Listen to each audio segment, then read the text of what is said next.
Hello दोस्तों। आज के इस वीडियो में हम लोग बात करने वाले हैं प्रतिरोध के समांतर क्रम संयोजन का व्यंजक किस प्रकार से निकाला जाता है।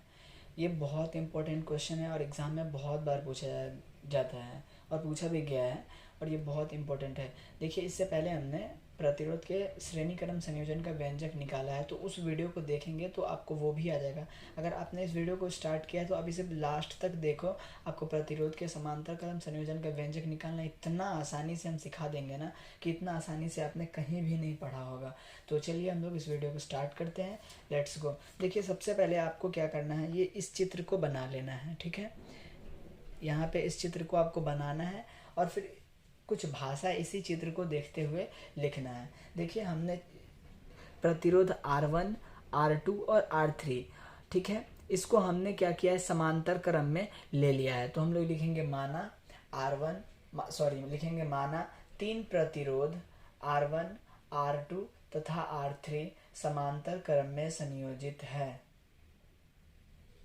आपको ऐसे ही स्टेप बाय स्टेप लिखते हुए चीज़ों को चलना है। हमने आपको हर चीज़ को बहुत बेसिक लेवल से समझाने का प्रयास कर रहे हैं, तो आप इसे समझ जाएंगे, मैं इतना आशा करता हूँ। ठीक है, अब देखिए, यहाँ पे हमने इसको तो मान लिया कि ये समांतर क्रम में संयोजित है। ठीक है, देखिए, चालक यहाँ पे केवल ए है, बी है, एक चालक है। ठीक है, जब और देखिए, एक चालक है तो हम लोग पहले इसका विभवांतर समझ लेते हैं कि विभवांतर इसका क्या होगा। देखिए, चालक ए बी है तो विभवांतर देखिए भी के बगल में ए है तो ये भी ए हो जाएगा, माइनस लगाना है उसके बाद। और यहाँ पे भी के बगल में क्या है, बी है, तो भी बी, ये हो जाएगा आपका विभवांतर। देखिए, आपको विभवांतर तो पता चल गया, और लेकिन सभी के लिए विभवांतर यही होगा। क्यों?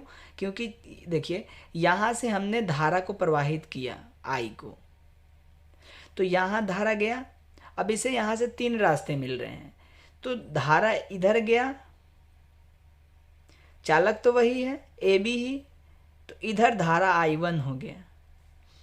धारा इधर आया तो धारा इधर हमने I2 कर दिया। क्यों? क्योंकि धारा तो तीन दिशा में जा रही है, तो धारा तो यहाँ पे अलग अलग है, साथ ही प्रतिरोध भी अलग अलग है।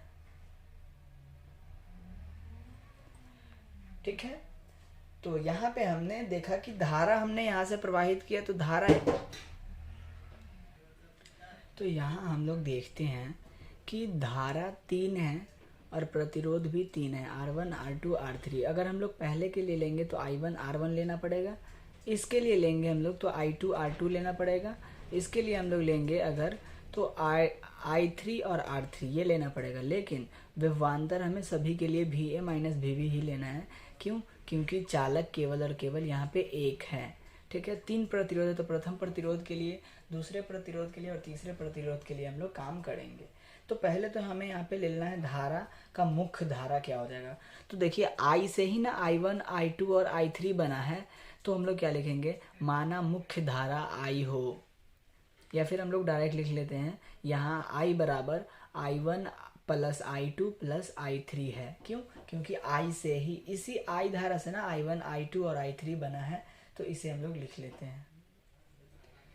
चलिए, उसके बाद आपको पहला पॉइंट लिखना है कि प्रथम चालक का विभवांतर VA माइनस VB, तो ओम के नियम से, ये आपका पहला है। फिर हम लोग दूसरे चालक के लिए लिखेंगे, तब भी हमें विभवांतर यही लेना है। तीसरे के लिए लेंगे तो तब भी विभवांतर हमें VA माइनस VB ही लेना है, क्योंकि VA और VB के अलावा इसमें और कोई चालक नहीं है। तो हम लोग लिखते हैं प्रथम चालक का अब प्रथम चालक के लिए विभवांतर VA माइनस VB है, तो ओम के नियम से।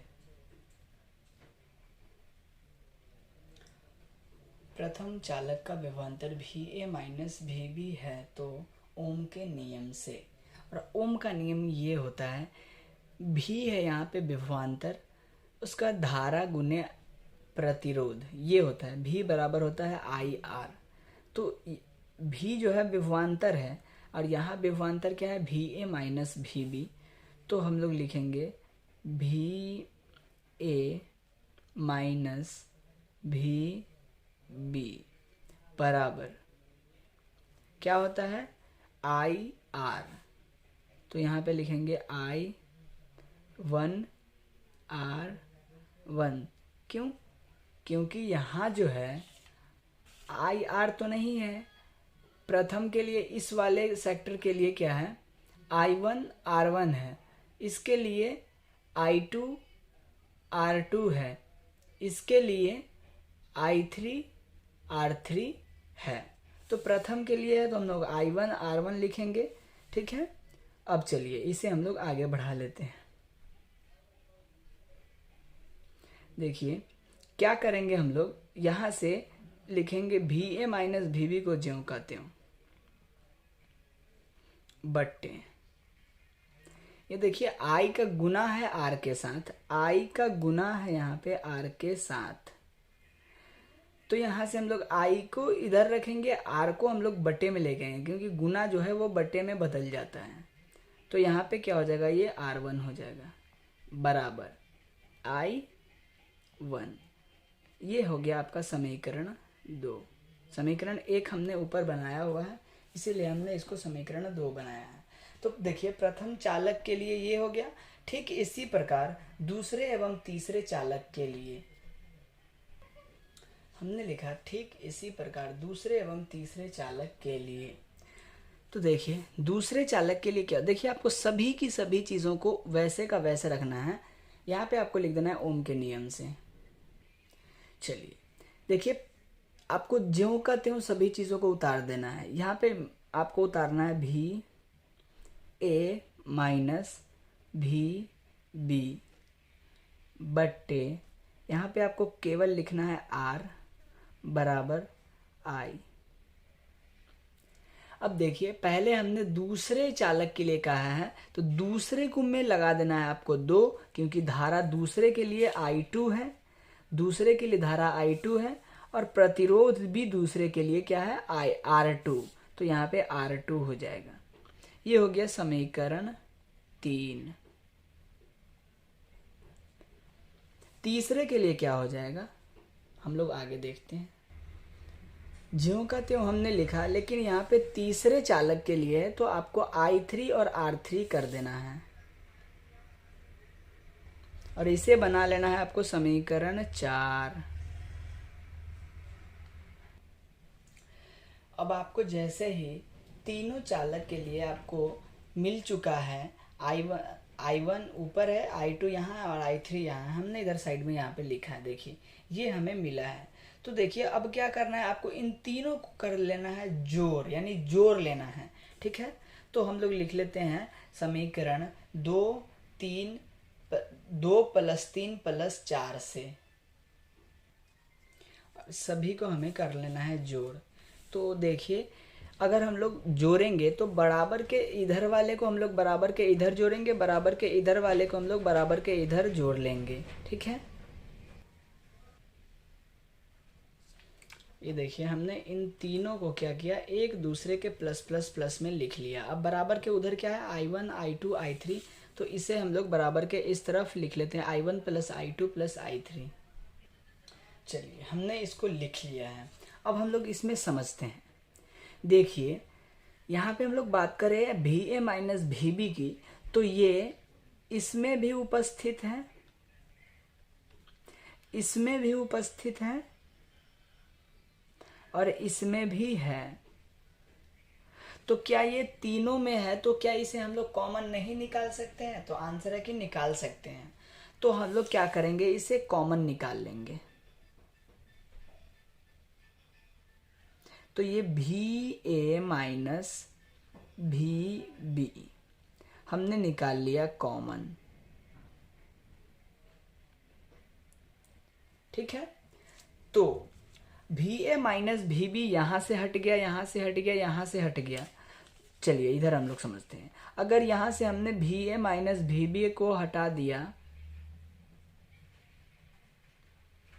देखिए आपको इतना अच्छे से कोई नहीं समझाएगा। हम जितना अच्छे से और बहुत अलग लेवल से समझाते हैं उस तरह से कोई नहीं समझाएगा। ठीक है, चलिए इसको हम लोग आगे हल्का बढ़ा लेते हैं समझने के लिए।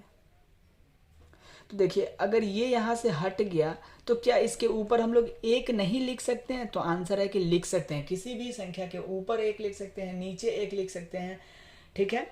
तो यहाँ से ये जब हट गया तो कुछ नहीं है तो एक जरूर होगा, कुछ नहीं है तो एक जरूर होगा। तो ये हो जाएगा 1/R1, 1/R2, 1/R3। तो क्या बच जाएगा, अगर हमने यहाँ सभी को निकाल दिया तो क्या बच जाएगा, 1/R1 plus 1/R2 plus 1/R3। चलिए आगे हम लोग बात करते हैं। अब देखिए I1 plus I2 plus I3, आपको पता है ना कि तीन धारा जो है वो I से ही बना हुआ है, यानी I जो है टूट के I1 I2 I3 बना है। तो फिर जब ये जुड़ जाएगा तो I बनेगा ना, तो ये हो जाएगा I। आपने समीकरण 1 को देखना है तो उसमें क्या है, I बराबर I1 plus I2 plus I3। तो यहाँ पे मिला I बराबर ये, और ये हो गया आपका मुख्य समीकरण, समीकरण 5। ठीक है, इसे हम लोग एक अलग पेज पे नोट कर लेते हैं और फिर आगे हम लोग बढ़ते हैं। चलिए, ये तो हमारा हो गया कि VA minus VB 1/R1 plus 1/R2 plus 1/R3 जो है R1 R2 और R3 के लिए हमारा ये सब हुआ था। चलिए, अब हम लोग को मानना है कि माना संपूर्ण चालक का समतुल्य प्रतिरोध R, न कि R1 R2 और R3। हमें इस प्रतिरोध में जो है ना I1 I2 और I3 नहीं मानना है, हमें मानना है माना समतुल्य प्रतिरोध R तथा समतुल्य धारा I। हमें I1 I2 और I3 नहीं मानना है, मानना है हमें कि माना चालक का समतुल्य प्रतिरोध R। ये मानना ही पड़ेगा आपको, बिना माने ये सॉल्व नहीं होगा। ठीक है, तो माना समतुल्य, माना पूरे चालक का प्रतिरोध R तथा संपूर्ण धारा I हो तो ओम के नियम से माना चालक का समतुल्य प्रतिरोध R तथा समतुल्य धारा I, यानी पूरा का पूरा धारा जो है I और पूरा का पूरा प्रतिरोध R हो तो ओम के नियम से क्या होगा। चलिए पहले हम लोग विभवांतर की बात कर लेते हैं। तो देखिए पूरा का पूरा चालक का विभवांतर क्या है, VA माइनस VB। तो ये हो जाएगा VA माइनस VB। तो विभवांतर हमारा क्या रहेगा, VA माइनस VB। ठीक है, देख ओम के नियम से क्या होता है कि विभवांतर जो है I और R के बराबर होता है। अब इसमें तो 1 और 2 नहीं लगाना है, क्यों, क्योंकि हमने तो समतुल्य धारा प्रतिरोध को R और धारा को I माना हुआ है। ठीक है, तो यहां से हमें क्या करना है कि R को बटे में लेके आना है और I को बराबर के उस तरफ रखना है। तो VA माइनस VB बटे R बराबर क्या हो जाएगा, I। ठीक है, और इसे हमें बना लेना है समीकरण 6। चलिए अब समीकरण 5 को और 6 को देखते हैं, फिर हम लोग आगे समझेंगे। ये है हमारा समीकरण 5 और 6। ठीक है, देखिए इसमें हम लोग देख रहे हैं कि I और I बराबर के, मतलब बराबर के दूसरी तरफ जो I है ये दोनों में बराबर है, तो ये हो जाएगा कैंसल। जब ये कैंसिल हो जाएगा तो ये दोनों एक दूसरे के बराबर में हो जाएगा। ठीक है, तो अब हम लोग लिखेंगे समीकरण 5 और 6 से। देखिए I है ना, I बराबर के इस तरफ यहाँ भी है और बराबर के इस तरफ यहाँ भी है। तो देखिए जब एक साइड बराबर होता है ना तो उसके दूसरा साइड वाला चीज जो है वो आपस में बराबर हो जाएगा। चलिए इसे हम लोग इधर समझते हैं। तो ये I और I जब बराबर है, I और I बराबर है, तो ये भी क्या हो जाएगा, बराबर हो जाएगा। तो इसको हम लोग क्या लिखेंगे, VA minus VB into 1/R1R3। ठीक है, बराबर VA माइनस VB बटे R, ये वाला इसको हम लोग इसके बराबर में लिख सकते हैं। ठीक है, तो हमने यहाँ पे लिखा।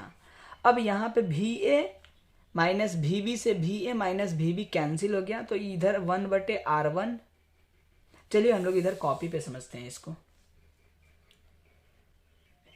देखिए I और I यहाँ पे देखिए इसके बराबर में भी आई है और इसके बराबर में भी आई है, तो एक साइड बराबर हो यदि तो दूसरा साइड भी एक दूसरे के बराबर हो जाता है, यानी इसके बराबर में ये या इसके बराबर में ये हो जाएगा।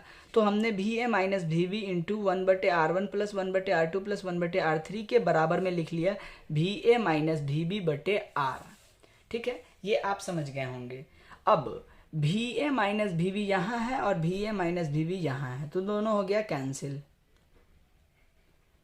अब इधर क्या बचा, 1/r1 plus 1/r2 plus 1/r, और बराबर के दूसरी तरफ क्या बच रहा है, देखिए ऊपर से जब भी A minus V be out हो गया तो क्या लिख सकते हैं, जैसे हमने यहाँ पे एक लिखा था यहाँ पे भी तो एक लिख सकते हैं ना, क्योंकि यहाँ से जब ये खत्म हो गया तो कुछ नहीं बचा तो एक बचेगा। ठीक है, तो एक और बटे में हो गया आर,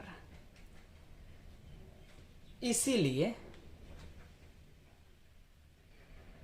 इसको इधर और इसको इधर हम लोग लिख लेते हैं। और फाइनली हमें 1/r बराबर 1/r1 प्लस 1/r2 और 1/r3 ये हो गया हमारा समांतर क्रम संयोजन का व्यंजक। अब इस पे जो नॉमरिकल क्वेश्चंस बनते हैं अगले वीडियो में हम लोग उसको कवर करेंगे, और उसे किस तरह से बनाना है हम लोग आगे की वीडियो में इसको देखेंगे। कि अगर कोई जो परिपथ रहेगा उसमें धारा और प्रतिरोध दिया रहेगा तो हम लोग उसमें क्या है कि समतुल्य धारा कैसे निकालेंगे अगर वो समांतर क्रम में संयोजित हो, समतुल्य प्रतिरोध कैसे निकालेंगे अगर वो श्रेणी क्रम में संयोजित हो। देखिए चलिए हम लोग अगले वीडियो में वो सब बात करेंगे। अगर आपको वीडियो पसंद आएगा तो वीडियो को जरूर से लाइक करें और अपने दोस्तों में भी शेयर करें ताकि आपके दोस्त भी इसको सीख पाए। इससे पहले हमने श्रेणी क्रम संयोजन का व्यंजक भी बताया है और वो भी बहुत अच्छे से बताया था ताकि वो आपको समझ में आ जाएगा। आशा करते हैं कि आपको इस वीडियो को देखने के बाद प्रतिरोध के समांतर क्रम संयोजन का व्यंजक निकालने आ गया होगा। यही व्यंजक है और इसे निकालने के लिए हमने ओम के नियम का सहायता लिया कि बिना ओम के नियम का इसे सॉल्व नहीं किया जा सकता है। ओम का नियम क्या है, V बराबर IR, ये आपको याद रहना चाहिए। और धीरे धीरे चीज़ों को जिस प्रकार हमने बताया है एक दो बार आप प्रैक्टिस करेंगे तो उसे कर सकते हैं। मिलते हैं अगले वीडियो में, तब तक के लिए धन्यवाद। अगर आप चैनल पर नए हैं तो चैनल को जरूर से सब्सक्राइब करके जाएं।